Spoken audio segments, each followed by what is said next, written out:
یو سړی ابا کله کله راته مکې مکرمې ته او زماد ابن ثعلبه نومو، زماد ابن ثعلبه د حکیمه مو او دا دم منتر به په خلکو وي ګوړې به سره نو زماد ابن ثعلبه دقه یو دغه پورنې مونږ حکیمو دا دم درود او دا خیر درود خو نو لکه دا منتر خلکو وي نو دې راوي نبی علیہ السلام پورې خلکو په ټوکې کولې نو د زماد ته ویل شنو کې ولک دی او لیونی شوی دی نو دم یې کا څوک دی وی دا ابو طالب وراره دی او د عبدالله زوی دی د عبدالمطلب نسې او خو زه باید دم کم ټیک ټاک بشي ما د دنیا لیونی دم کړی دی او ښه شوی دی وی کوم ځای دی دې وخت کې رسول الله مبارک بیت الله سره راسو یا هغه هلک دی چې ناست دی نو دې غریب راغی هغه وی زه ما به له 100 روپۍ کې دم منتر به وکړم څو پیسې به پې وګټم چې نبی علیہ السلام په هلک راغی بیا خو ګوډاو وی ورواره وی خدای به دې جوړ کړي خدایه پاکه حکیم صاحب ورته خدای به دې جوړ کړي ښه ستا غوندې د ډېرو خلکو مې علاج کړی دی او خدای پاک کړی ټیک شوي او داسې دم ته در باندې منتر وویم او دارو به درکم او ټیک ټاک به شي اوس رسول الله مبارک کې پوه چې داسې سپیرو را پسې بل راولېږي اوس پته ولګي چې ته نه جوړ شو که نه جوړې ته جوړېږي او که ته جوړېږم پته به ولګي وایي کاکاجي ولې نه نه اوس ټیک شه د دم در باندې اچوم وایي ته ګوره کاکاجي ته خو ډېر هوښیار سړی په متمنو ګرځېدلې نو خلک له اول د مریض نه د خپل مرض تپوس وکړي معلومات وکړي ته څه بیمار یې هغې نه پس ولې علاج کوي کړل نو ما نه خو تپوس وکړه چې زه څه نه جوړه وایه وایه ورواره وایه تاسو څه تکلیف یې ما ته وایه نبی علیہ السلام مبارک و دا خطبه شروع کړه الحمدلله نحمده ونستعینه ونستغفره ونؤمن به ونتوکل علیه صرف دا خطبه شروع کړه لا اما بعد لا چې ورسید اما بعد او ورپسې نور وی لا نور ورپسې نه دي شروع کړي اما بعد نو دا زما د ته ورواره ته لږ صبر وکړه یو ځل بیا ووایه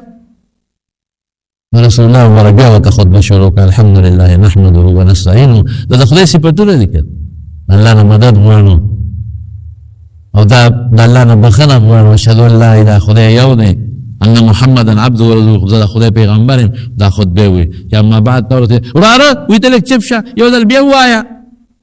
نو رسول الله مبارک بیا ورته شروع کړه الحمدلله نحمده ونستعینه چې اما بعد ته راورسېد ویې وراره ته څه وې وایي زما خو دغه خبرې تا ته مې وکړې زه د خدای رسول یم او الله یو ګڼم او دا خلک ما ته لیوني وي قسم په خدای وي که ستا ناروغ انسان بل شته دا لري منطوب خبرې ته خو د خدای صفت ته خو یا خدای یو دی ته خو د خدای پیغمبر دی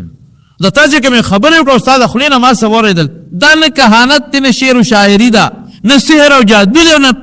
دا لیونتوب دی ستا ناروغ ستا مقصد څه دی ورواره وایي دقه د دې خلکو ته چې د یو خدای منم یو خدای منم بوتان عبادت پرېږدی ما د خدای رسول ومنم بیا دې خوا که لاس رسول الله مبارک لاس ور مخکې کړ زما د ابن ثعلبه کیم چې خدای مسلمان کړ حکیم صاحب ته نه جوړوې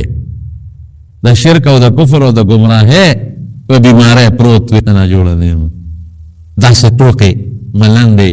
او د رسول الله مبارک نخرې به یې کولې یو ځل عتبه راته عتبه د ابو جهل د پاسه سردارو لوی سردار عتبه هغه دا ته زه ورځم او دا محمد ته څه خبرې اترې کومه که خدای سم کړي صلی الله علیه وسلم راغی نبی علیہ السلام مبارک سره کېناست ورواره زه ستا مشر یم که نه د دې ټول قوم مشر یم او زما خبره ومه او د دې زموږ د پلار نیکه د دې دین خلاف مه کوه دا چل مه کوه نصیحت یې شروع کړه رسول الله مبارک ورته وایي کاکاجي وایي زما یو څو خبرې نه اورې وایه وایه د چې وایه نو نبی علیہ السلام ورته دا صورت شروع کړه حمیم تنزیل من الرحمن الرحیم نو دا خو اوږد آیاتونه دي خو چې دې له راورسېد فإن أعرضوا نو فقل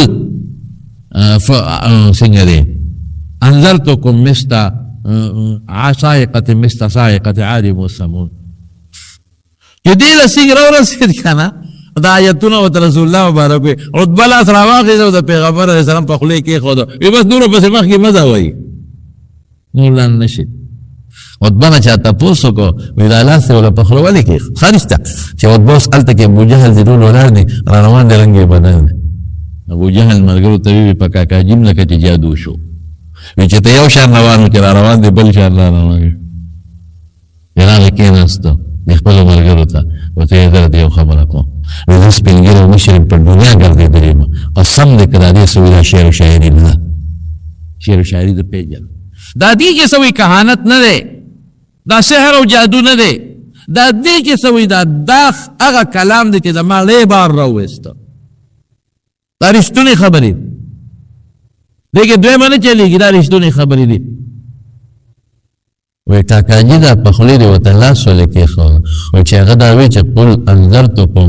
صاعقة مثل صاعقة عاد وثمود چې د تاسو یروم د هغه تندر نه چې کوم په یهودیانو په سمودیانو عادیانو راغلي وی چې دی وی ما په خولې لاس کېښود نه چې دا تندر بس را پرېوځي مهرباني وکړئ سړی رښتونې دی نه منو ما منې خو داسې به وکړو یو ټکی به ووایو بس نورې خبرې مه وایه بس دا وایه چې دا جادوګر دی شعر مه وایه دا شعر نه دی بس دا وایه چې بس جادوګر دی دروغ الزام دی خو دا الزام به پرې لګوس لګیا دي خپل کوشش کوي د پیغمبر علیه السلام خلاف دا عقبه بن معیط را د رسول الله مبارک د سر ته د مرې ته صادر واچه صادر له زور ورکو دانه چې نبی علیہ السلام په کمزور یو دانه چې رسول الله مبارک ته سپېړه نشوسته خو الله وتوي اعرض عن المشرکین جن ملک دوی چې ارسه کوي به ته بغږ نه کوي مې دغه وخت رسول الله مبارک د کور کول شو دغه وخت رسول الله مبارک مکه تر غرزول شو بس الله منه کړو چې ته بغږ نه کوي بالکل دا مسلې برازي خروستو برازي ته بغږ بالکل نه کوي نو حضرت ابوبکر صدیق راغی او هغه صادرې دا مرینه ته لري کو او یو ځل رسول الله مبارک په مانځه ولاړو او دا عقبه ابن ابي معيط ظالم راغی او د پیغمبر علیه السلام مبارک د سر مرې ته صادر واچو او چکې ورکو په ځمکې فلی کندو نبی علیه السلام راوورغو حضرت ابوبکر صدیق راغی صادرې ته مرینه لري کو اتقتلون رجلا يقول ربي الله ظالمانو هغه سړی وجنه چې هغه رب مې الله دی ولې ظلم کوي ظالمان نو دا سختې پر رسول الله مبارک روانې دي او دا په صحابه هم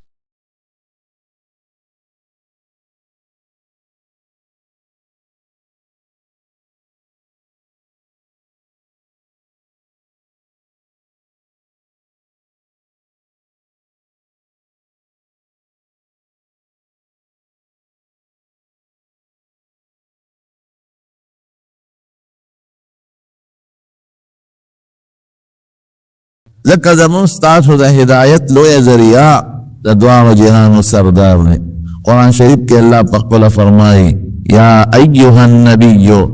انا ارسلناک شاہدا ومبشرا ونذیرا وداعیا الى اللہ باذنه وسراجا منیرا اللہ دے کل صفت کی په قرآن شریف پیتا دی لګم چې خلکو ته د جنت لار او خوزیر ولا ورکی او د دوزخ نه خلق ویاره او منع کته او ما ته خلق راو بلی دا د حضور پاک ډیوټي دا نو د خدای پاک د نبی کریم صلی الله علیه وسلم په ذریعہ پیربونو کیربونو کافر او گمراهان خلق ایمان تراوانو دا د نبی علیہ السلام برکت تیرو نو چې دومره لوی شخصیت سره مؤمنونه او محبتونه کو نو زمونږ د ایمان کې به کمی رو دا حضور پاک سره مینه کول او دا غي سره عقیدت کول د ایمان نښه ده دا ما چې کوم حدیث تاسو مخکې ولوس حضور پاک فرمایي وی تاسو چې د مسلمان ته د پلار نه او د بچو نه او د کل مخلوق نه زیات خوښ نشم تر هغې پورې دا سړی مسلمان نشي کېدی حقیقت دا دی مسلمان و مسلمان علی چې د حضور پاک سره عقیدتي او مین و محبتي او دا شکر دی زمونږ او ستاسو شته ټول وایه الحمدلله حضور پاک مدینه شریفې ته هجرت وکړ مدینه منوره هم د عزت په نظر ورته ګورو ولې ورته د عزت په نظر ګورو ځکه د حضور پاک کلی دی او د هغې ښار دی او د هغې مبارکه روضه ده پکې او د هغې مبارک جومات دی پکې او د هغې صحابه دي پکې دا د برکت ښار تشریف یې یوړو نو مدینه شریفه کې بر علاقه د عوالي ورته وایي یو جومات پکې جوړ دی مسجد قبا ورته وایي دا حاجیان صاحبان یو مړی چې څوک تللی هغې ته پته نه ډېر لویه ښایسته جومات دی دقه ځای ته حضور پاک مبارک تشریف یوړ نو څلېرویشت ورځې هغه ځای کې تېرې کړې او یو ښایسته ښکلي جومات یې پکې جوړ کړ نو بیا د هغه ځای نه مدینې شریفې ته راتلل نو په لاره یو خوا بل خوا ماشومان هم داسې بچي ولاړ او تنبلونه ورسره دي او خوشحالیږي طلع البدر علینا من ثنیات الوداع وجب الشکر علینا ما دعا لله داع تر سوچ وی په مونږ کې ژوند دی مونږ به د الله د دې نعمت شکریا ادا کوو چې الله مونږ ته حضور پاک راوړ او دا قبا د طرف نه د 14 سپومې خدای روخېږي حضور پاک مبارک به د ماشومانو په سرونو لاس راخ کا بچی زم خوښې هغې به وی او د الله رسوله زمونږ خوښې وی ښه زما هم خوښې او د مدینې په دیوالونو زنانه راوچتې شوې او ښځې بره په کوټو ورته ناستې وې او خلکو به اشاره کوله هذا رسول الله صلی الله علیه وسلم دا ښکلی پیغمبر دا زمونږ کلي ته خدای پاک راوست یو نوجوان هلک و طلحه ابن برا رضی الله عنه نوې ظلمې شوې دی نوې او قبایلي خلک و نو دوی سره به تورې په غاړه وي نو د حضور پاک د هغه اوښې مبارکې نه کله یو خوا تاویږي او کله بل چکر لګوي او داسې نیغ نیغ ورته ګوري حضور پاک مبارک ورته اشاره وکړه دې خوا راشه برخوردار دا ولې ما نه تاویږي را تاویږي ویحبک یا رسول الله دا الله رسول ډېر مې خوښې دې لومبي نظر لیدلی ګورې ډېر زیات مې خوښې رښتیا چې د حضور پاک مخ مبارک ته به چا په مینه وکتل نو خدای به ورته ایمان ور نصیب کړه او که چا په د غلط نظر کتلی دی چې یاره دا څنګه پیغمبر دی او دله خدای ولې پیغمبري ورکړه او نکتهچینی غرض و لکه ابوجهل او عتبه غوندی ته خدای لرې ساتلی دی تا سره مې ډېره مینه ده د الله رسوله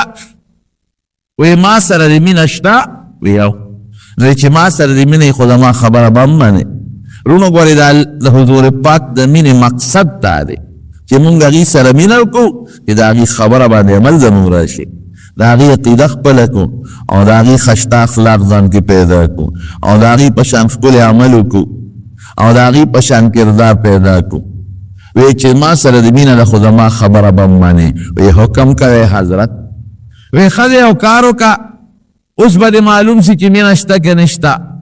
لاړ شه پلار به مړ کړي او سر به ترې پرې کړي او ماله به دلته راوړي وی صاحب تا خو معمولي خبره تو ویل اخلاص ورکړه او منډه یې کړې حضور پاک په ته اواز وکړه بچې دلته راشه مونږ په چا پلاران نه وجنو ښه د پلار به قدر کې ادب به کې احترام به کې خو ما صرف دومره معلومولې چې دا مینه دې ما سره په رښتیا ده او که غلطه ده حضور پاک چې مدینې شریفې ته راغی څو ورځې تېرې کړې دا هلک یې ونه لیده د چا نه یې تپوس وکړو وی په دې لاره کې یو هلک و طلحې نوم و د براز وی او ما سره ډېره مینه وکړه هغه نه ښکاري وی صاحب حقه چې ستاسو نه جدا شوی دی ناجوړه دی په کټ کې پروت دی حضور پاک په فرمایل دا دې تپوس له بې لاړ نه تپوس ته یې ورغی هغه قبا علاقه کې دی اوسېده چې تپوس له یې ورغی دی غریب سخت مرض کې مبتلا بیمار و تبه یې وه سخته او چې نبی علیه السلام ورنږدې شو ورداخل شو نو حضور پاک ته ډېر زیات وژړل د سترګو نه یې اوښکې وبهېدلې نبی علیه السلام مبارک تسلي ورکوي برخورداره مه جاره الله به دې ښه کړي خدای به دې جوړ کړي بیماري د خدای رحمت دی وی نه د الله رسوله په دې نه جاړم چې ناجوړه او نه د مرګه یېرېږم جاړم په دې چې ډېر ارمانونه به ځان سره آخرت ته یوسم ما چې تاسو ولیدې زما په زړه کې خدای تا سره ډېره مینه پیدا کړه نو ما هغه وخت په زړه کې دا فیصله وکړه وی زه به د دې ښکلي پیغمبر نه نه ښودم د پسې پیزار به ګرځم د پسې بالغ به ګرځم او د ده خدمت به کوم اوبه به وله راوړم هغه مې نصیب نه شو ستا خدمت مې نصیب نه شو استا سره خادمی می نصیب نشوا، تا سره ناسته می نصیب نشوا، نو دا پلار مان خیرت تاوڑم دی پسی خپیب ارمان جستا دیر خدمتو کم او ستا سپلیو کردو او تا لوٹا ڈکا کم او تا سره په سفر او په حضر کې منډي وام پدې پس جانو. حضور پاک مبارک ته پته ولګېده چې دا لږ سخت بیمار دی. هغه له تسلي ورکړه، دویمه ته وکړه او چې بار ووت نو وصیت وارثانو ته ولوئ وی داسې معلومیږي لکه دا طلحه په دې بیمارۍ کې مري، نو که دی وفات شو نو جنازه به پې زه کوم، ما به خبره وی. هغه هلک پوه شو، وارثانو ته وی چې ګورې پام کوئ نبی علیه السلام زما جنازې له راونه غواړئ که زه مړ شم. ولې ګوره مینه دې ته وکړه. حضور پاک فرمایي چې د په چا جنازه وکړم، زما د جنازې په وجه الله د هغه په قبر کې رڼا پیدا کړي. نو ولې نه راغواړي؟ وی په لاره کې یهودیان دي او د حضور پاک مبارک دشمنان دي، نو اسې نه چې جنازې له زما راځي او یا واپس دي څوک تکلیف ورته ونه رسوي. خیر دی که زما جنازې له را نشي خو چې د دواړو جهانو مبارک سردار ته څوک تکلیف ونه رسي. په دقه شپه قریب وفات شو. چې وفات شو سهار وختي نبی علیه السلام مبارک تپوس وکړو، وی د هغه طلحه پته ولګوئ سینګ شوی صاحب او وفات شوی دی. وی جنازه به کله وي خو مونږ ښخ کړې دی، جنازه پې شوې ده. وی تاسو ته ما نه وي چې زه به پې جنازه کوم؟ وی حضرت تاسو خو فرمایلی و خو هغه وصیت کړی چې زما جنازې له حضور پاک مه راغواړئ، هسې نه په تلو یا راتلو کې څوک تکلیف ورته ونه رسوي. وی ځای چې زه په قبر یې جنازه کوم. نبی علیه السلام مبارک راغی او په قبر یې وله جنازه وکړه او یو دعا یې ورته وکړه. قسم په خدای د حضور پاک هره دعا یو زبردست یو جامع دعا ده، خو دا دله چې کومه دعا کړې دا بل شان ده. چې په قبر ودرېد او دعا ونه کوي، وی اللهم الق طلحه بحيث تضحك إليه وهو يضحك إليك. یا الله دې طلحه سره داسې ملاقات وکړه، ربه داسې ملاقات ورسره وکړه چې ته ده ته خاندې او دې تا ته خاندي، چې یو بل ته خاندې داسې ملاقات ورسره. دا د هغه د مینې وجه چې رسول الله مبارک سره مینه. قسم د صحابه د حضور پاک سره ډېره لویه مینه کړې.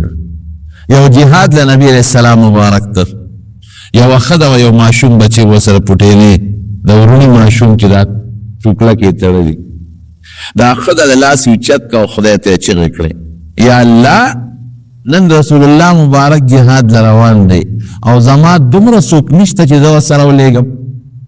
د دې خاوند د دې نه مخکې جهاد کې شهید شوی، نو خاوند مې هم شهید شوی دی نشته، رور مې هم نشته، پلار مې هم نشته او بالغ بچي مې دې نشته چې دې ولېږم. ربه دومره چې څوک وي چې ما د دواړو جهانو سردار سره لېږلی وی، دوی به د تورو په منځ کې ولاړي، د غشو د نیزو په منځ کې به ولاړي او زما د کور به څوک نی جاړي دا دعا کوي. صبر نشوه، راله نبی کریم صلی الله علیه وسلم ته جومات ته راله، په جومات را دن نشو درېده. وی د الله رسوله زه یو خبرې له راغلې وایه څه وی؟ وی دا بچې مې راوسته وی، دې د خدای لپاره قبول کو ځان سره جهاد له یوس. حضور پاک مبارک داسې راوچت شو، په دې ماشوم بچي دې خو لا ګرځېدی هم نشي، په خړپوس هم نشي ګرځېدی، دې څنګه جهاد له بوځم؟ په ژړا شوه، وی صاحب ما ته اجازت وکړه چې زه در سره لاړه شم. وی نه ښځې خو به نه دي. وی ښه خاوند مې دې نه مخکې جهاد کې شهید شوی دی او زوی مې نشته چې د سره ولېږم، پلار مې نشته چې د سره ولېږم، ورور مې نشته چې د سره ولېږم، او تاسو به یوازې د دشمن په میاس کې څوک تکلیف ته ونه رسئ. دا بچې مې واخله ځان سره بوځه. وی دې څنګه بوځم؟ په ده څوکم؟ دې خو ګرځېدی هم نشي. وی د الله رسوله دې یو صحابي له ورکه، دا ماشوم زوی مې ماشوم بچی یو صحابي له ورکه چې کله تا باندې څوک په توره یا په غشي په نیزه غدار کوي، زما دا ماشوم به لکه د ډال غوندې تا ته مخې ته نیسي چې ستا دفاع پرې وشي.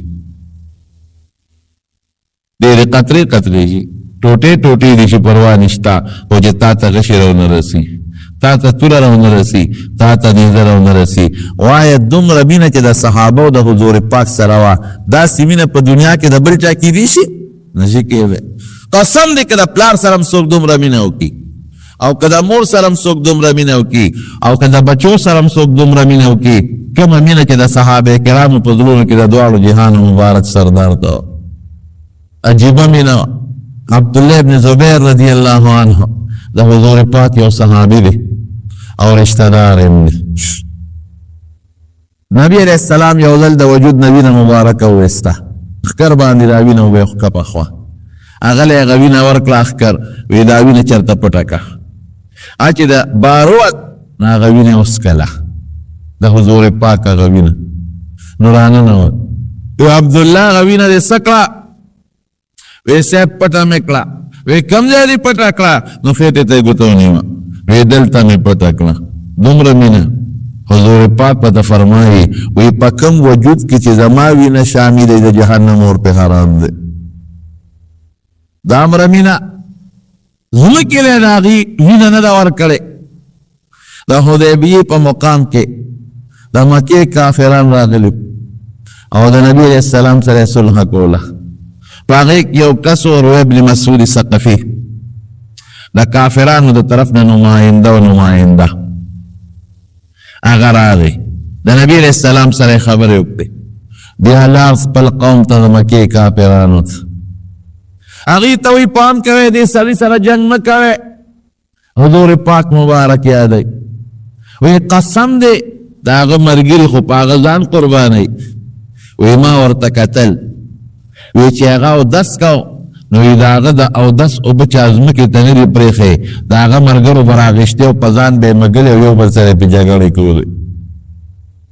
او وی چې لاړې مبارکې به یې توکلې حضور پاک دا په بخاري شریف کې ګوره حدیث دی وی چې لاړې مبارکې به یې توکلې هغه چې ځمکې ته نه دي پرېښې صحابو به په لاسونو کې راغېشتې او په خپل مخ به یې مږلې څوک به د خپل پلار لاړې په مخ ومږي چرته نه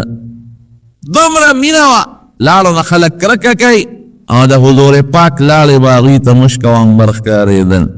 اب یې په خپل مخ او په لاسونو مږلې یو ساعت دل حضور پاک مبارک د شپې واړه بول وکړل اودس مبارک اودس یې مات او په یو لرګي او لوښي په هغې کې اودس مات کړ راکوټ یې اودس یو بیبي وه وینده وه په کور کې دننه د شپې تږې شوې وه هغې دا ګمان وکړه چې رالوښږي جوړوبه پرتې دي هغې وڅکلې اوس به ته وایې چې متیازې څوک څکي خو بوی کوي دا یاد وساتئ د حضور پاک بولو به بوی نه کوه خوشبویي به یې کوله دې نه ځان خبر کې چې د خپل ښکلي پیغمبر د تاریخ نه خبر شي دې جلسو همدا مقصدي عایشه بیبي ورته یو ځل عرض کوي وی د الله رسول ته چې کوم ځای اودس ماتې وکړې لوی قضای حاجت او زه بیا هلته ورشم نو زه هلته کې قضای حاجت نه مونم اخو نه دا کوم خوا تاسو غورځوئ وی عایشې ته نه خبر چې د پیغمبرانو اودس ماتې ځمکه ځان ته جذبتې ښکاري به نه چېرته تاریخ کې ماته نشي ښولی چې چا دا ویلي چې موږ د رسول الله مبارک اودس ماتې لیدلی دی او چې کوم ځای پیغمبر اودس مات کې هلته به بدبویي نه خوشبویي به نو هغه متیازو خوشبویي کوله زنانه پې دا ګمان وکړه هغه وینځي کې دا اوبه دي هغې وڅکلې سهار وختي حضور پاک مبارک تپوس وکړو وی دې کاسه کې ما واله بول کړي تاسو څه کړل بیبي وی صاحب دا وبولو وی ښځه خو تږي ما خو وی ګنې دا اوبه دي خو ما څکلي دي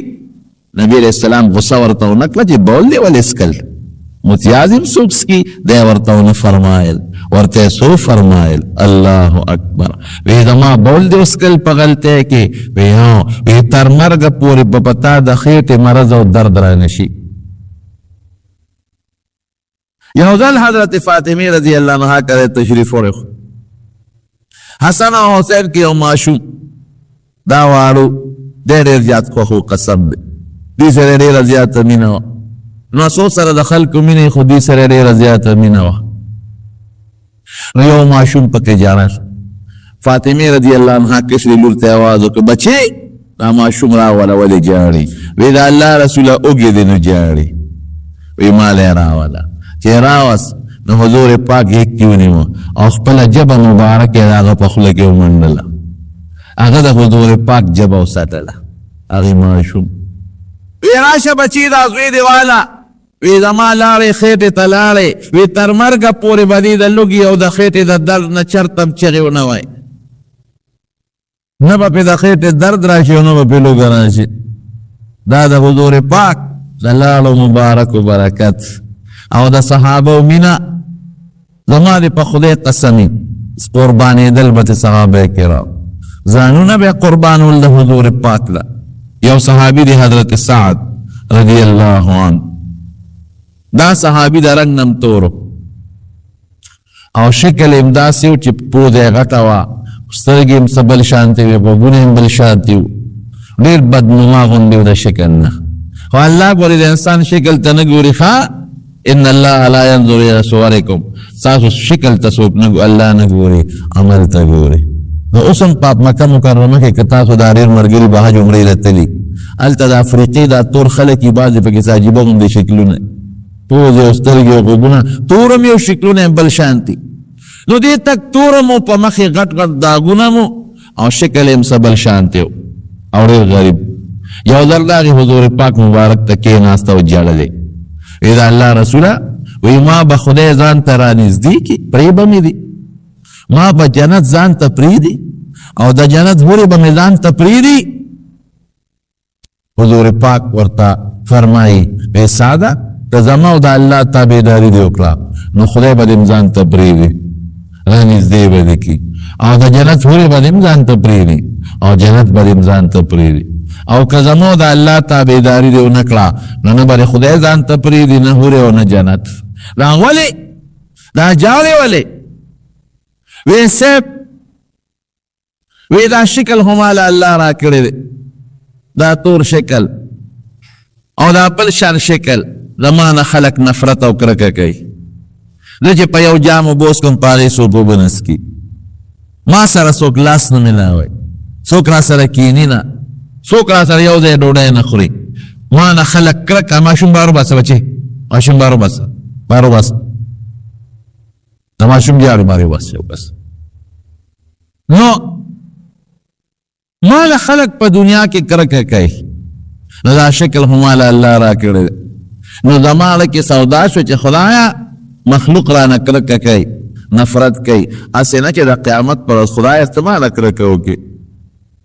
او چې دا تور غورځوی دوزخ ته او جنت وایي چې زه خو دې نه پرېږدم لرې کې، او د جنت سوري وایي چې دې موږ نه قبله لرې کې. الله ویرېدم مخلوق نفرت کوي نو خدای نه نفرتونه کوي، هورې او جنت نفرتونه کوي. نو ځکه جاړم څوک لور خور نه راکوي، کیني را سره څوک د لاس نه میلاوی، لور خور به څه راکوي. حضور پاک وفرمایل مه خفه کېږه، زموږ د الله تابعداري وکړه، هر څه به د خدای او جنت هورې هر څه به دې ځان ته نږدې کړي. وی لکه واده ته دې جوړ لکړی کېږي، وی د الله رسوله ولې مې نه کېږي او ما له څوک لور خور چېرته راکوي. یو صحابي په مدینه شریفه کې عمرو بن وهب رضی الله عنه، هغه ډېر مالدار او لور یې پیغله وه. نبی علیه السلام ته یې ویلي و چې زما لور پیغله ده، که څوک دې پیدا کړل ولې یې ورکړه. صحابه به هم دقسې کول چې ده ته یې وویل ځه عمرو بن وهب له ورشه، د هغه لور ده ما درته درکړه، ورشه ورته ووایه. دې لاړ د هغه دروازې له دروازې او ډبونه اوله راووت. وی ستاسو نوم عمرو بن وهب دی؟ ویو. وی ستاسو لور پیغله شوې وه او نبي علیه السلام زه رالیږلی یم زما دپاره، زما له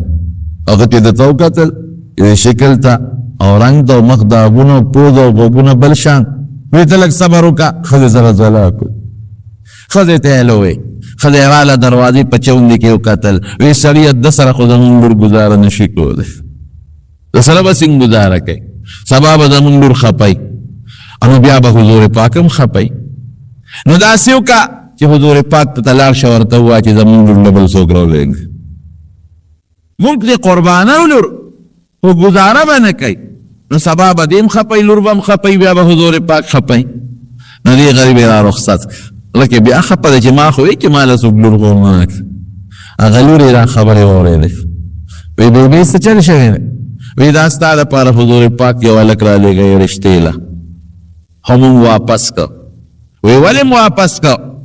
وی بچی هغه څه بل شان شکل یې دی رنګ یم تور دی او شکل یم څه بل شانتی دی ته ورسره ګزاره نه شې کولی ما ته متوجه شي ته ورسره ګزاره بچی نه شې کولی وی بیبي ولې م واپس که وی ډېر بل شان شکل پوزه غوږونه سترګې او د رنګ نم تور او غټې غټې دانې په مخ وی مور یې را لېږلې چا دی وی حضور پاک مبارک را لېږلی دی وی شابه مور یې را واپسې که وی زما د قسم په الله چې ماله د کم خاوند بندوبست د دواړو جهانو سردار کړی دی هغه ماله د ډېرو ښکلو خشتو خاوندانو نه بهتر دی راولی بچی مونږ خو پې خوشحاله یو مونږ خو یې ته به ګزاره نه شې کولی وی زه ورسره کوم ګزاره حضور پاک را لېږلی بس را واپس یې کوي کار دی وشو زمونږ لور د سره خوشحاله ده زه نبي علیه السلام مبارک ته ووایه دی راغی خوشحاله حضور پاک مبارک ته وایي چې کار وشو دي وی ښه مهر به ورکې وی صاحب مهر زه ته وایي او واده کې مهر نه پېژنم یو څادر و د غریب هغه د پرتوب په دې لنډ کړی و ځان ته د کمیس یې نو څپلۍ هم نشته ټوپۍ هم نشته کورز هم نشته وی ښه داسې وکړه لاړ شه حضرت عثمان رضی الله عنه ته عبدالرحمن ابن عوف رضی الله عنه ته او حضرت زبیر ته دې درې واړو ته ووایه چې 200 درهم دله درکړي ما ورته یاد کړي او یو صحابي ناست و وی هلکه ستا خو 2 کوره دي وی یو وی دا یو درته وبخه وی صاحب مې مخه ورته قسم دی هغې به مالونه قربانو فورا کور هم شو او 600 درهم هم پرالل وی داسې وکړه دا 200 درهم یې ځان له کړل دی د هغه څادر پلو پورې وتړه وی دا 200 درهم د ښځې مهر ته دا به هغې له ورکړي او دا 400 درهم یو څه په دې ځان یم جامې واله او ښځې له م واله او د کور کټوی سمسۍ هغه زمانه کې و قصاص آنه وه دا هم پې برابر کړه چې د واده بندوبست یې وکړو دی لال 200 درهم یې ته جدا پلو پورې وتړل چې دا مې د ښځې مهر شو په دې شرط نو د نبي علیه السلام مبارک ملګرتیا دې وکړي او که چا سره سامان جنګ خپل نه نو هغه دې نه ځي چې ته دا اعلان وکړې نو خپه نیولی شو هغه دوباره اعلان وکړه بیا د دوکان نه لږ رابار کړو چې درېم اعلان یې وکړه یړه کې وایي چې ښه زه به واده کړو زه به د حضور پاک به د تور او د نیزو په میاس کې او زه به د ښځې سره پروت یم دا چېرته کېدی شي دومره مینه دې ته وایي لکه حضرت حنظله رضی الله عنه چې دا به څنګه وشي هغې به میدان جنګ کې د دشمن په میاس کې د تورو غزارونه او زه به خوشحالي کوم په کور کې دوکان یې پرېښود لاړ منډی تاسې ځان له واغېست او توره واغېسته او یو نقاب یې ځان له واغېست روبند چې په هغې ځان له دا مخ وتړه صرف سترګې یې ښکارېدې مخ هر څه پټ کړل او پاس یې خپوارو له میدان جهاد ته ورسېد چې هلته ورسېد جنګ شروع دی پکې شامل شو په جنګ نو زبردست جهاد یې وکړه د دنیا کافر یو خوا بل خوا حمله کوي مردارۍ خو مخ یې تړلی دی څوک یې نه پېژني صحابه یو بل ته ویل لکه څوک ناشنا نو مسلم راغلی لکه موږ یې نه پېژنو نوی مسلمان دی او ناشنا بهادر دی او د دنیا کافر یې مردار کړل یو ته او بل ته حضرت علی رضی الله عنه حضور پاک مبارک ته راغی وی صاحب یو هلک راغلی دی نوی مسلمان دی او ډېر بهادر دی او د دنیا کافر یې مردار کړل ډېر غیرت وی کم دی وی هغه اس باندې سور دی هغه یو دغې وخت کې ده پوره اوچته کړی او په یو کافر یې غذار کو نو دا څادر یې د دې لاس نه راپروت یو نو حضور پاک یې دا مټ ولیده دا تور مټ او داغونه دي پې هلکه وي دا خو هغه سعد معلومېږي اظنه صادر دا خو هغه معلومېږي هغه سعد ته ورشه ته جوړ هغه د واده انتظام پر په ځای پرېښه د جوړ په هغه پیسو دا اس او دا توره واخېستل او میدان ته راغی تپوس دې وکړه چې هغه دی که بل څوک دی حضرت علی رضی الله عنه راغی ورته وی نبی علیه السلام راولېږلم تپوس کړي ته هغه څه دی سر یې وړکوه چې ومغه واپس لاړ وی د دواړو جهانو مبارک سردار هم اقا سعد دی ارس قربان کړ او هغه خزم پاتې شوه او ارس پاتې شو او دا د جهاد لراغلی دی چې دا خبرې دوی کولې نو جنگ کې خو چې ته مړي کې ته هم لګې دا نه چې ګینې ته د یو کافر سره مقابله راله کافر پې زورور شو دی په توره وو چې وی او اسې هلته پرېوت د وینو شور پوټ اسې هم زخمي شو او دی د اس نه بل طرف ته پرېوت او داسې سخت ولګېد چې د وینو دا دریاب ته روان نبی کریم صلی الله علیه وسلم ورمنډه پخپله ځان یې ور ورساو او دی یې راوچت که او دی خپلې غېږ پورې ونیوه غېږ پورې او قسم د روایت کې راځي چې حضور پاک په خپل مبارک صادر کې وینې پاکوي په دې صادر مبارک ولا تندیم پاکوي او مخ هم ولا پاکوي او پوزه هم ولا پاکوي او غېږ کې د حضور پاک پروت دی الله اکبر څونه قیمتي شخصیت د نبی علیہ السلام د غېږ کې دقسې ونیوه کلک او ته وینې پاکوي او دی په هغه وخت کې د افسوس په سترګو حضور پاک ته داسې مخامخ ګوري وی د الله رسوله جنت به ما ځان ته پرېږدي الله به مې ځان ته پرېږدي د جنت بوی به ما ځان ته پرېږدي هغه افسوس ناره ولګوله حضور پاک وی ای سعده زما د په هغه ذات قسمي چې زما ستا د چا په اختیار کې ده چې زه به د الله دربار کې تا لګوی کوم جنت به دې م ځان ته پرېږدي د جنت حور م ستا دي او خدای به دې م ځان ته نږدې کړي چې حضور پاک دا آواز وکړه دی کې د دې غریب نه سا وخاته نبی علیہ السلام په غېږ کې ما ته څوک نشي خولی د ټولو احادیثو ذخیره وګورئ چې د چا نه د حضور پاک په غېږ کې سا نه راوتې بې د دې څخه دي ټول بچي د حضور پاک غېږ کې نه دي وفات دغه صحابي وفات دی دا د ده مینه وه محبت و لکه دا سوچو چې ما نه خو نفرت کوي خلک شکل مې بل شانته دی الله ورته دنیا کې وښوله چې تا زه د حضور پاک غېږ له رسو ستا نه به ستا د حضور پاک په غېږ کې وځي او هغه خلک چې تا نه نفرت کوي ګوتې درته نه راوړي تا نه به حضور پاک په خپل مبارک صادر او په خپلو لاسو مخ پاکوي الله ورته ښیي نبی کریم صلی الله علیه وسلم چې د رسو خطا نو ویې خندل مخ یې بل طرف ته واړو او صحابو ته یې راشي دا وره موچت کې چې لږ طبیعت د حضور پاک مبارک برابر شو نو صحابو ته تپوس وکړه وی صاحب دا خو د خندا وخت نو تاسو خو وخندل او بیا مخ بل طرف ته واړو دا ولې وی چې را دا افسوس مې ولید او ما قسم وخوړه وی خدای زما قسم رښتونی کړه وی ما په خپلو سترګو د جنت یو ښایسته حوره ولیده چې زما د حوض کوثر نه جام را ډک کړی او دلی رازغلو وشالکم اومې خندل شکر دی خدایا زما قسم دې رښتیا کړه او ما ته دې په سترګو وښول او زنکدن کې دې ورته حوره وښوله او زنکدن کې د حوض کوثر به زما پې وڅکلې نو لږه حیا راله دا حورې نه مخ مې بل طرف ته واړو مینه د حضور پاک د ایمان نښه ده ښه مینه د حضور پاک وایه د ایمان نښه ده نو دوه مینې یو د الله د ذات سره مینه د الله ذات کې د الله کتاب قرآن شریف هم راغی او یو د رسول الله مبارک سره مینه نو مدینه منوره هم پکې راله او صحابه کرام هم پکې راله او قرآن پکې منځ کې دی د دواړو هم پکې راغلی د الله نه دی او نازل په رسول الله مبارک دا مینې به کوو اوس د مینې مقصد څه دی د مینې مقصد د حضور پاک تابعداري درو یوازې ګورې په دې امکان نه کوي چې موږ وایو چې زما مینه ده او مینه ده او مینه ده او مینه ده مینه به کې د مینې مقصد د حضور پاک تابعداري ده ولکم فی رسول الله اسوة حسنة لمن کان یرجو الله والیوم الاخر حضور پاک زمونږ دپاره الله نمونه رالیږلی د هغې په شان عقیده به زمونږ ساتو د هغې په شان ښکلي اخلاق به ساتو د هغې په شان کردار به ساتو او د هغې په شان ښکلی عمل به کوو او چې هغې څه کار کړی دی به کوو چې څه نه یې منع کړی د هغې نه به ځان ساتو دا به زمونږ مینه وي چې حضور پاک وایي داسې وکړه او زه یم نه صاحب دې کې خو نه یم دا مینه نه شوه هغه مجنون او د لیلا قصه درته یاده نه مجنون به راته او د لیلا د کور د وطن د کلي سپي به یې ښکلول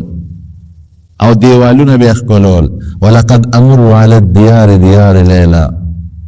وی د لیلا په کورونو تېرېږم د لیلا د په دروازو په کلي تېرېږم ولقد امر علی الدیار دیار لیلا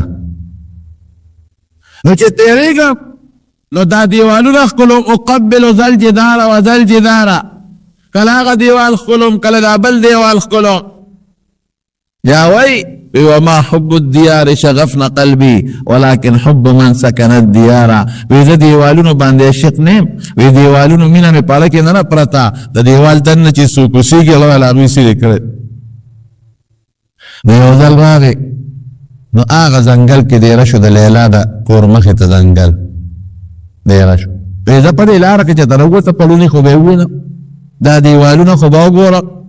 ډیره شو لیلا ته چاوي چې مجنون خو راغلی د ځنګل کې ډیره وی دی غریب خورس کې سو وی سم نشتا وی خا یو جام په ولا لګي یو جام په بدیس کی نو دی غریب له یو جام په دی او زل دولار یو بل مجازي مجنون راغی هغه قتل چې دا خو په پکې ملاویږي هغه لاغه نه دی خو ډډه واله په بدل دی مجازي مجنون بسکل هغه غریب ته بنا رسیدل ورخ کې خو ته دی پروتو پلار کې دی پروت ده اپه بدی مجازي مجنون سکل یو ځل دی لیلاوی هغه څه پته لیلا ته نه لګیلا اخو یې نه حقيقي مجنون په اسکل نه یو ځل لیلا غالب ته و چې را بلا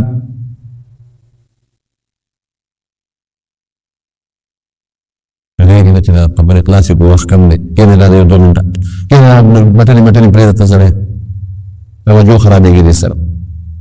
د حضور پاک متعلق بیان دی بدی توکل نو یو ځل لیلاوی وی لکه بنا پیری مجنون اسکل ورګه چې دې رښتونی عاشق ته او غپ لګي انا لکه دا جامع اوسا او لیلا مجنون توا چې لیلا بینه غواړي جامع یوړه نا چې چا پیس کړو مجازي مجنون هغه توی لیلا را لګره بلا مو د پیری اسکل وسوینه غواړي پیسې دی وی لیلا وینه غواړي کنه په پیراوړه وی نبی غواړي وی وینه والا زنه ما شاته چې ناسته هغه دی په خود بل دی بل اسکلی ال تورغه څنګه غریب کو پړومبه دی او جامس کړي باقي خو دی ورته په ورخ پروتو چې هغه لا ورغه وی لیلا وینه غواړي وی راکجا دې کستر منډه غوړې ورک یاره وسنه کې د مخ وینه پکاري اغه نه ولا یاره سنه کې د پتونی پکاري دا یو اندام دی ور وینه وستله نو د عشق او د محبت نه خداله د حضور پاک خبره به بیا منو تاو چې ما سره مینی او درته یو جام براوړه او تاسو ته غره یاره جی خو د ګل پاسې دونه دا څنګه نه یو مولا دا یو غلام به ته سیب ګلستان زارېګم نو مولا په مهربان اور شی به ورکول سیب جستان زارېګم یو دل شپه دا مولا دی غلام ته وای تجربه کوي رښتیا دي د ما خبره منی کنه اصلا نه استدونه وای وی تعالی کا بارو ګور چې باران شته کې نشته د شپې په دې جبې کې باران وريږي د بلستان نه چاله کیږي دیو ته یې بس مولا سے بس د شیات باران سکے وینه ته پاسه وګوره چې باران شته کې نشته وی اوشتا وی تا تر سنه پتاو لګي د بلستان کې پټه وی دا پښورا غلم درا لاس می پوسره لګي او دې کې خو ناکام شم بیا دې خلا بجلی کومړه کا پاسه دی وملکا دیو ته وی دا غلام یا سیب وی دا دیو را باندې ولې وجنه وی مالا خوب ناراضي پرانا کې زکه در باندې وجنم اسړیا خو بد بلستان په سر راواله او بس تیار بشي در پکن خدای کین پرشم بیا ورته خیو چالو کا دروازه خو بند نکړه او زدا د خو په پښو بندول شي نو بل ځای نه کار کوي خامخه پاسو چې خبره به منی کنه په دروازه خو بند کنه غلام متی دا دوه کار د لمو په دادریم پکې توخه کړ مینه ستوي زه مبارور او تاسو غره دا مینه نه ده زم دا کارو کو مینه تخله نه ده عمل توي شکل مبارک به رسول الله مبارک شان کې خبر ما پويږي لباس بداغي پشان کې اخلاق بداغي پشان کې گفتار بداغي پشان کې عقیده بداغي پشان کې البته شته او کته یو سیګریټ د پاسه بل لګي او یو چلم د پاسه بل نه کشرا کاږي او ګره دې مخایل او برېت موږ د کړی دي او ته ځاشق رسول مزایم دروغ جن رښتیا هم ته دروغ هم وایوس د حضور پاک پشان خوراک کم کې موږ دغه پرته بچولي او د خر لکه شات یو موږ په مخ کې وېدان د کړی دا څنګه نه ده دا څنګه ستا حضور پاک سره محبت او عشق دی ما ته سره وي نبی علیہ السلام ډېر خوښ او ډېره زیاته مینه مې ده ورسره. حج یې کړی دی؟ وی دوا کوه که مې دوا خو به کوم خو پیسې خو درسره دي که څنګه مینه ده؟ تر وباسه پیسې مدینې منورې ته لاړ شو نبي نه پتې به دې ولګي. یو بلډینګ اخلي، یو مکان اخلي، یو پلاټ اخلم، بل پلاټ اخلم، یو ټینک کوچ اخلم، مدینې منورې ته نه چې د حضور پاک ملاقات وکړم او دوا کوه زما مینه ده. مینه د عمل نوم دی. اطیعوا الله و اطیعوا الرسول، د الله او د رسول تابعداري وکړئ. ولکم فی رسول الله اسوة حسنة، ستاسو دپاره د حضور پاک ښایسته ښکلې نمونه ده. نو شکر دی ستاسو مینه صافه اندازې نه ماته پته ولګېد. ټول وایي الحمدلله. دې خوا راغی کېناسته، وایي ما نه ګناه شوې ده ما پاک کړه. بل طرف ته د نبي علیه السلام مبارک مخ واړو، څلور ځله ترې هغې مخ واړو، دې څلور ځله راغی وایي ما غلطي کړې ده ما پاک کړه. چې څلور ځله یې په ځان اقرار وکړ نو بیا د نبی علیه السلام تپوس کوي هلکه لیونې خو به نه؟ وایي نه روغ یم. یو صحابي ته یې ته راشه دې وګوره نشه کې خو نه دی؟ هغه وله خوله بونې کړه، وایي نه صاحب د شرابو څه بونې ترې نه راځي. نو بیا د پیغمبر علیه السلام نورم د تحقیق واغېسته احادیثو کې راځي چې د هغې پوره یقین راغی چې دا ګناه کړې ده. نو صحابو ته یې بوی دی او دې رجم کې سنګسار یې کړي. ځکه چې سړی اقرار وکړي همدغه طریقه ده او دې واده کړي و مسلماني او اصیل انساني مړیني، نو دې طریقه ده چې دته به رجم سنګسارېدل دا د سزا ده. د صحابو به دغه طریقه وه. خلک وایي پلانکي صحابه نه غلطي وشو، پلانکي نه وشو، غلطي و خامخا کېږي. شیطان او نفس د انسان یو پیغمبران د ګناه نه پاک دي، انسان نه خامخا ګناه کېږي. خو داسې به چام څوک نیري په مخ د ځمکه چې د هغه نه د غلطي شوي او هغه په خپله ځان احتساب ته پیش کړي او حضور پاک ته راشي او خپله ګناه ذکر کړي چې دا ګناه ده، ورته پته ده چې دغه سنګسارېدلې سزا ده او بیا مو راشه ما سنګسار کا. نبی علیه السلام صحابو ته دې بوځی سنګسار چې دې بوت او پکاڼې ویشته نو خامخا ځان خوب دی دې غریب به کله یو پا منډه کړې کله بل. حضرت عمر فاروق رضی الله عنه واله ورغې نو هغه د اوښ یو جامه پرته وه، هغه یې راواغېسته په هغې یې پرې غذار وکړو، دی را پرېوت ساتې ووت. نو حضرت عمر په وجود لږې وینې پرېوتې نو هغه ورته لږ بد رد ووایي چې که تا دا ګناه نه وې کړې نن به زمونږ جامې نه وې پلیتې شوې. نبي علیه السلام مبارک ته صحابه رالل وایي معاذ استمي سره څه چل وکړ؟ وی حضرت سنگسار هم که پکانو ساتې ووته خو وی لږه منډه یې وواله نو د عمر په جامو وینې پرېوتې نو هغه ورته خیره وکړه. نبي علیه السلام حضرت عمر ته سخت غوسه شو، وی عمر دا دې څه وکړل؟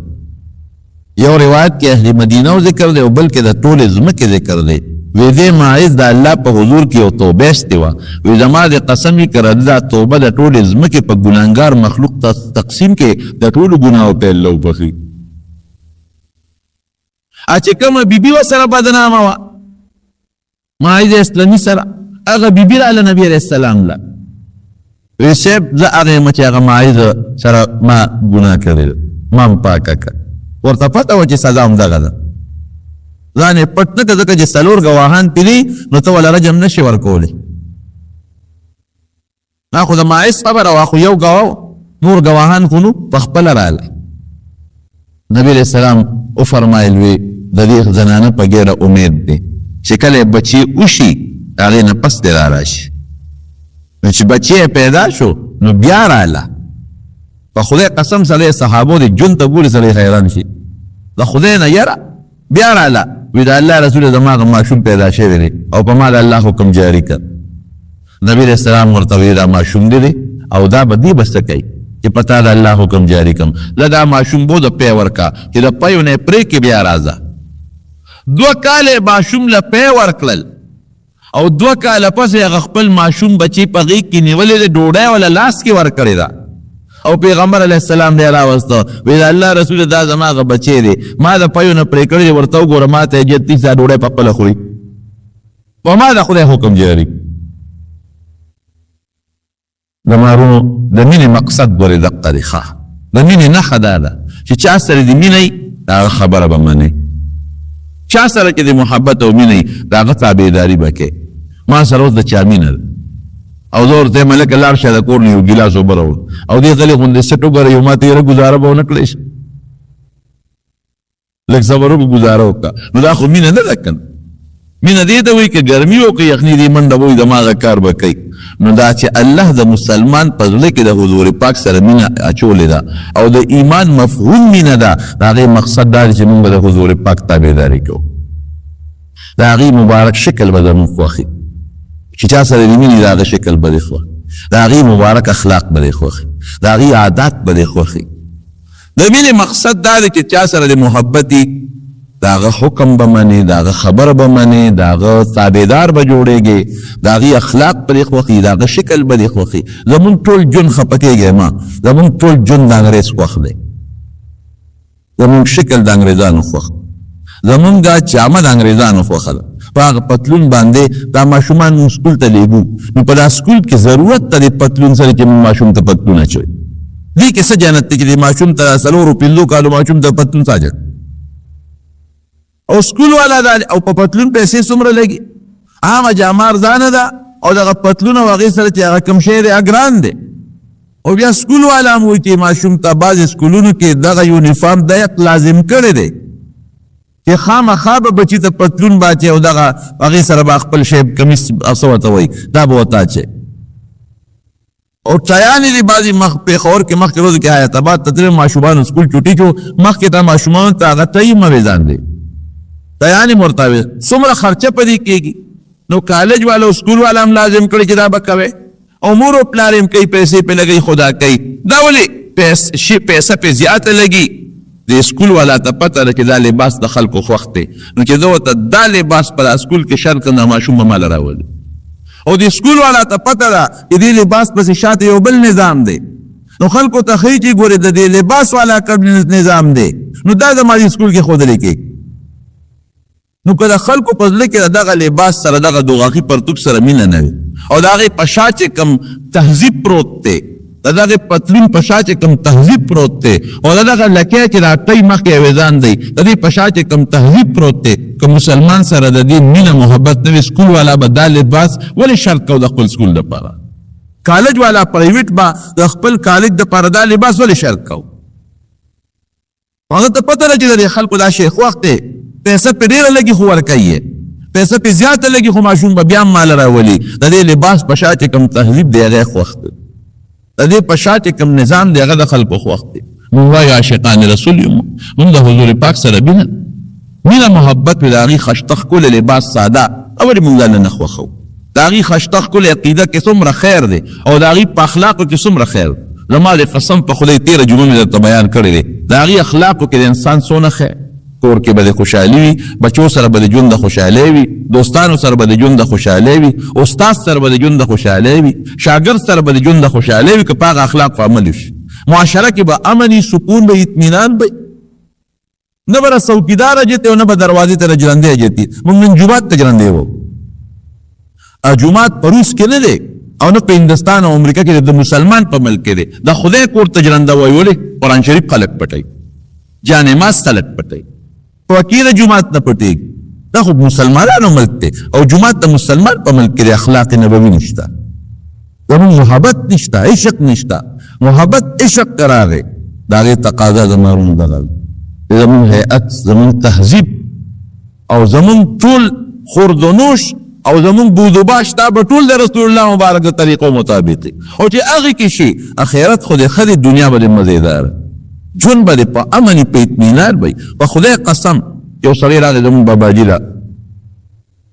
او ډېره زمانه مخکې د دې قبایلي علاقې یو سړی هغه وخت کې زه مدرسه کې طالب وم، راغی ورته کېناست او ډېر پریشان دی، صاحب زه پریشان یم ما ته څه دعا وکړه. مال دی او دولت دی، ګورې د مال د وجې پریشاني نشته. هغه زمانه کې دا فلینکو چې نه دی دا ټورست به د پېښور کې چلی دی، وی دا ما دومره دا ټورستی دي او دومره مې بنګلي دي او دا دي مال د وجې نه خو ذهني ډېر پریشان یم، پر علماو پر نیکانو پیرانو ګرځم چې دعا راته وکړي پریشاني مې ختمه شي. دومره ګولۍ وی خورم چې وده کېږم، بغیر د هغې نه ما له خوب نه راځي. هغې ورته دعا مو کړله، څه وظایف یې ورته وکړل، خو د هغې د تلو نه په 5مه ورځ پس په اخبار کې مې ولیدل چې هغه سړي د اټک د پولې نه ټوپ و دریاب ته خودکشي وکړله. او په پیسه اطمینان نشته، تاسو ته پته نه لګي، تاسو خبر نه یې، تاسو امریکې برطانیې دي خلکو نه تپوس وکړي الته چې کوم خلک تللی هغوی نه تپوس وکړئ چې کوم سکون زما مسلمان طریقې د حضور پاک په طریقې عمل دی او د بیبي د حضور پاک په طریقه عمل دی والله کې دا سکون هلته نشته چې یو سړي ښځه د خپله ښځی لکه نکاح کې ښځي او دې دا په ښځه باندې نشي ټینګولی چې ته به پردي سړي سره نه ګرځې دا چون دی د سړي ښځه به په دغه انګلینډ او امریکا کې درته یادو دا مې اورېد تواتر سره ماته دا خبره رسېدلې ده د سړي ښځه به پردي سړي سره به روانې دې نشي ویلې چې دا ښځه ولې ته ولې پردي سړي سره لاړې لور به دې پردي سړي سره روانې خور به پردي سړي سره روانې مور به پردي سړي سره روانې دا زما ګرل فرینډ او دا څه شی دی بوای فرینډ او تاسو په اخباراتو کې دا څه جز دی د سړي د ښځې پته نه لګي ستا مخکې ستا ښځه کلب ته پلانکي سره لاړه او هغه اوبو کې ورسره یو ځای لامبي نو چې دا د سړي ژوند دی دا څه ژوند یو ملګری زمونږ دلته کې جمعې پر یو ځل مال راغلی هغه د انګلینډ کې څه مسله وه بیا ترې ما سې تپوسونه کول هغه جومات کې زمونږ د مسلمانان چې بعضې پکې مسلمانان هم ښه شته خپله ښځې په پردو کې ساتي ښه بورقو کې وي هلته کې الحمدلله بعضې مسلمانان د خپل اسلامي تهذیب پوره خیال ساتي هو نو جومات کې به سړی پریشان ناست و موږ پیشه کې شو دا ځان له ډډه والی څه چل پکې هلکه څه چل دی یاره ښځې را باندې دعوه کړې هلکه ولې ما ورته ویل هلک سره ولې ګرځې سړي سره ولې ګرځې نو هلته زما په خانه 999 نمبر دی که څه نمبر یې په هغې فورا بیا هغوی ټلیفونو کې پولیس په راشي ستا خو د هر چا ته خپله ازادي حاصله ده څوک دې ښځې ته وایي چې ته به سړي هلک سره نه ګرځې د ده ازاده زندګۍ کې ته خلل ولې واقع کېږي هلته به بل غریب کې لږ به بوډا او خفه او پریشانه جومات ته چل شوی دی ښځه مې هلک سره ګرځېدم او ته یې نه ګرځه را باندې دعوه کړې رپورټ یې را باندې کړ او به جیب ته ځه یو ځل رالو وي مولانا صاحب د جومات داسې غلې غوندې پریشانه ناست وایي چې دا مولانا صاحب هم ورسره په غم کې مبتلا دی چې ورلو کېناستو مولوي څه چل دی وایي ښځې را باندې دعوه کړې ولې هلک سره ګرځېده نو ما چې دا ولې ګرځې نو رپورټ یې را باندې دا ژوند دا زندګي ده ژوند خو دا دی الحمدلله چې ته د کور نه بار وځې او 3 او 4 شپې پسم راشې نو ستا به بار هم دا یقیني چې زما ښځه به نن په کور کې پرده کې پاکه صافه ناست دی د پیغمبر په طریقه چې زنانه عمل کوي او سړی عمل کوي ژوند دا سکون خو په دې سړي ته دا پته نه لګي او نه په ښځه دا قید لګولی شي او نه په لور دا قید لګولی شي او نه په خور قید لګولی شي او ستا مخکې ګپې شپې خلکو سره لګوي دا اخلاق نبویو کې دا دي ښځو ته ځان له اخلاق ښویلی دي په پرده کې دننه اوسېږه خپله حیا بغیر د خاوند نه بل چا ته مه ښکاره کوه لور ته جدا اخلاق دي خور ته جدا اخلاق دي مور ته پلار ته جدا اخلاق دي بچو ته جدا اخلاق دي د دې اخلاقو ژوند کې د آخرت هم فایده ده او د دنیا د ټینشنونو د مصیبتونو نه به هم خلاص یې نو د محبت او د مینې د مارونو تقاضا هم دا ده چې موږ د حضور پاک ته اتباع وکړو تابعداري وکړو د هغې مبارک اخلاق خپل کړو د هغې اعمال خپل کړو د هغې تهذیب خپل کړو هغې چې کوم تعلیمات موږ له د معاشرې راکړي په هغې موږ عمل وکړو الله دې دا زموږ نصیب وګرځوي نبی کریم صلی الله علیه وسلم فرمایي چې کله رب العالمین جهنم پیدا کړ او دا جهنم عذابونه پیدا کړ نو حضرت جبریل علیہ السلام یې مقرر کړ اطلاع شو دا جهنم سیل وکړ وګوره څنګه شی دی څوک به ورته رانږدې شي او که به نه شي حضرت جبریل علیہ السلام چې لاړو د جهنم نه ګیر چاپېره چکرې ووالې د هغې هغه عذابونه یې وکتل رب العالمین ته راغی الله ذوالجلال تپوس کوي څنګه جهنم څنګه و ښه شی دی که خراب شی دی څوک به ورته راشي که به رانه شي یا الله او یا خو ډېر لوی عذاب دی سخت اور دی او راتلل خو څه کوي خو که چا هم د دې واورېدل د جهنم او د دې عذاب نه خبر شو نو الله خلق به ترې وتښتي څوک به رانږدې هم ورته نه شي د چا کار سره چې څوک اور نه راځي د چا کار سره چې څوک غنو ازغو مارانو لړمانانو له راځي الله خو که چا هم د جهنم واورېدل ټول خلک به ترې تصفیه او به مو له نږدې نه راځي بیا ته رب العالمین د جهنم نه ګیر چاپېره دا خواهشات نفسانیه او دا ګناهونه تاو کړل حدیث پاک کې راځي بد عملي حرام خوري د دنیا د آزاد ژوند د دنیا د فحاشي او دا خواهشات چې د انسان ورته زړه کېږي د انسان ورته شوق کېږي اگر چې د الله نه وي فقو د انسان زړه ورته مایل وي دی ته ګیر چاپېره ته وکړ دلته ورشه وي ته بیا وګوره چې جبریل علیه السلام دوباره ورغی او د جهنم نه ګیر چاپېره د انساني خواهشات ولیدل دا نفساني خواهشات چې دا د خدای نه دي خوښ خو د انسان دا زړه ورته په شوق کې او ورستې ولیدل راغی رب العالمین نو اوس دې څه خیال دی وی الله یریږم چې دا ټول خلق دی دوزخ ته وردننه نشي دقه رنګې دی کافر ته او دی بدعمله ته دا جهنم خشته ښکاري د جهنم نه ګیر چاپېره چې دا کم خواهشات دي د انسان او دا د ګناه ورته خشته وي ګناه خو سړي ته په سترګو کې خشته ښکاري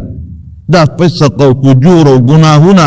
دا ورته داسې مزینه او خشته د خواهشات دا ورته مزیدار ښکارېږي که ډېر ورته مونږ وایو چې ګورې مه ورنږدې کېږه پتنګ که ته ډېر نصیحتونه کوه چې مه ورځه ګورې تا ته خو رڼا ښکاري خو ګورې وبه دې سوځئ تا ته خو دا ډیوه ښکاري خو ګورې دننه اور دی وبه دې سوځئ پتنګ وایي نه دا خو ډېر خشته شی دی دنیا روښانه کړه خو چې ورشي پکې تباه شي دقه رنګې زما وروڼو د بدعملۍ مثال دی د جهنم نه ګیر چاپېره ته ولي مونږ ته خشته ښکاري مزېدار ښکاري کافر ته ښکلی ښکاري چې ورځم خو چې ورشي د جهنم په اور به سوځي بیا نبی کریم صلی او نبی علیہ السلام فرمایي چې د تاسو ته چغې وامه چې ای خلکه د اور نه دې خوا شئ را دې خوا شئ ګورې دا لکه پتن ته چې څنګه هغه خشته ښکاري دارنګې تا ته هم دا ښکلی شی ښکاري خو ګورې مور نږدې کېږې درته به یې ښې بیا رب العالمین د جهنم د جنت پیدا کړی خشته او ښکلی جبریل علیه السلام یې ورولېږي ورته لاړ شه دا وګوره چې ویې کته جنت کې خوشحالۍ ولیدلې بوټي باغونه او هغه د جنت حسن او تازګي ولیدله الله له راغی وی څنګه جبریل ودې لیدل وی الله ډېر خشته څیز پیدا کړل ډېرې خشته خوشحالۍ دي څوک به راشي ول الله که چا واورېدل د دې نه مې واورېدل او دا خوشحالۍ واورېدل هېڅوک به پاتې نه شي ټول به دلته راځي رب العالمین ته بیا د دې جنت نه ګیر چاپېره ده عبادتونه دا سختۍ څه وکړي عبادت خو سختي ده